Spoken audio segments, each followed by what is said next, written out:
Mentari telah terbit lagi di timur, dan kegelapan mulai berlalu. Selamat pagi dan menyongsong hari baru, Bapak Ibu, kakek nenek, dan saudara-saudaraku semua yang baik. Puji syukur dan terima kasih kita panjatkan kepada Tuhan yang Maha Pemurah. Firman Tuhan yang kita renungkan, Ezra 4 ayat 13.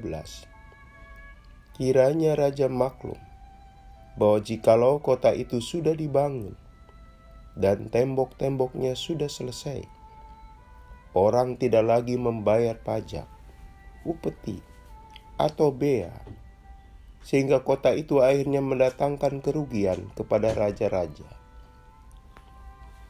Saudaraku, dalam membangun bangunan fisik, orang menghindar jangan sampai mangkrak atau terbengkalai, sehingga bangunan atau properti tidak bisa berfungsi sesuai harapan. Bangunan mangkrak bisa bertahun-tahun dibiarkan dan kondisinya memprihatinkan. Di negeri kita yang paling terkenal adalah kompleks bangunan pusat olahraga di Hambalang. Ternyata kota Yerusalem pun sempat mengalami pengalaman demikian. Ketika orang-orang Yehuda dan Benyamin pulang dari negeri pembuangan, mereka berinisiatif membangun kembali kota itu. Mereka ingin melihat kembali wajah kota kebanggaan mereka, sekaligus kota yang menjadi sentra kehidupan iman kepada Tuhan. Sayang, niat dan usaha mereka dihalang-halangi. Ada tokoh-tokoh pemerintahan yang membuat pembangunan jadi mangkrak. Siapa mereka dan apa yang dilakukannya? Tindakan menghalang-halangi pembangunan Yerusalem berkaitan dengan nama-nama yang punya jabatan publik. Ada Rehum, seorang bupati, Simsai, seorang panitera. Nama dan jabatan yang punya basis kekuasaan pada waktu itu. Mereka semula ingin ikut serta dalam pembangunan Yerusalem. Niat mereka kelihatannya baik, tetapi Zerubabel dan Yesua dengan tegas menolaknya. Mereka berdua meragukan ketulusan tawaran bantuan tersebut, sebab mereka adalah musuh Israel dan sifat keagamaan mereka akan berpengaruh buruk pada masa depan. Saudaraku, akibatnya mereka tersinggung. Lalu mereka membuat surat kepada Raja Artasasta, karena memang Yerusalem masih di bawah kekuasaan raja itu. Raja percaya, meski surat itu isinya penuh dengan kebohongan dan fitnah. Mereka membuat fitnah bahwa pembangunan Yerusalem kelak membawa masalah besar buat raja, akan menghentikan pembayaran pajak, bea, dan berpotensi memberontak. Isu ini tentu sangat sensitif bagi Raja Artasasta.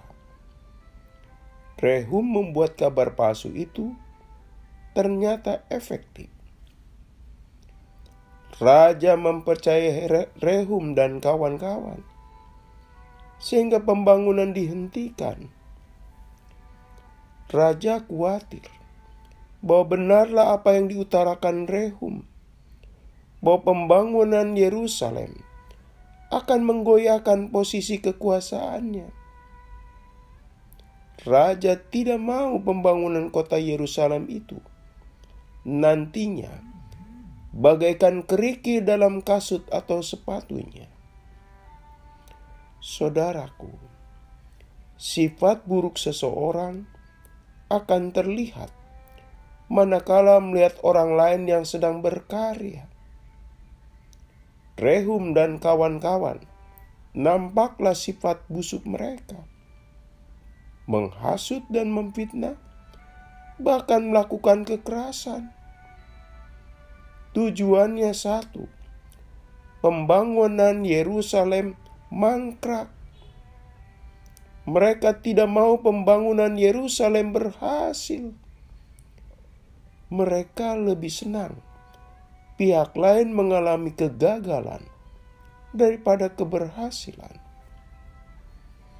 Akhirnya, utusan raja datang ke Yerusalem, bertindak keras. Pembangunan Yerusalem akhirnya terhenti sampai menunggu adanya pergantian penguasa baru. Saudaraku, watak seperti Rehum, seorang bupati dari Samaria itu, zaman sekarang pun ada. Tidak sedikit orang yang justru bersorak senang bila orang lain gagal dan tidak bisa mencapai tujuan baiknya. Senang menjegal niat baik orang lain yang hendak berkarya. Senang melihat orang lain gagal. Bukannya bersuka cita orang lain berhasil. Hari ini kita merancang hal yang baik untuk diri kita, untuk keluarga, jemaat, dan pekerjaan kita. Kita berharap rancangan itu bisa kita jalani bersama Tuhan dan terrealisasi. Namun, bukan mustahil ada sosok-sosok yang merintangi rancangan dan niat baik kita. Kehadiran orang-orang seperti Rehum di dunia modern sekarang ini pun bergantayangan, saudara-saudara. Orang yang tidak senang masyarakat maju, orang yang tidak senang masyarakat damai, dan tidak senang pemerintah berhasil. Selalu ada orang berwatak seperti Rehum yang menghasut dan menyebarkan informasi palsu dengan tujuan menggagalkan hidup bersama yang indah. Mari kita berdoa. Ya Allah, kiranya kami hidup saling bekerja sama, bukan saling menjegal pihak lain yang berniat melakukan hal yang baik. Dalam nama Tuhan Yesus kami berdoa. Amin. Selamat pagi saudaraku, selamat memasuki pagi yang baru. Masih bersama Pendeta Emeritus Supriyatno. Tuhan memberkati.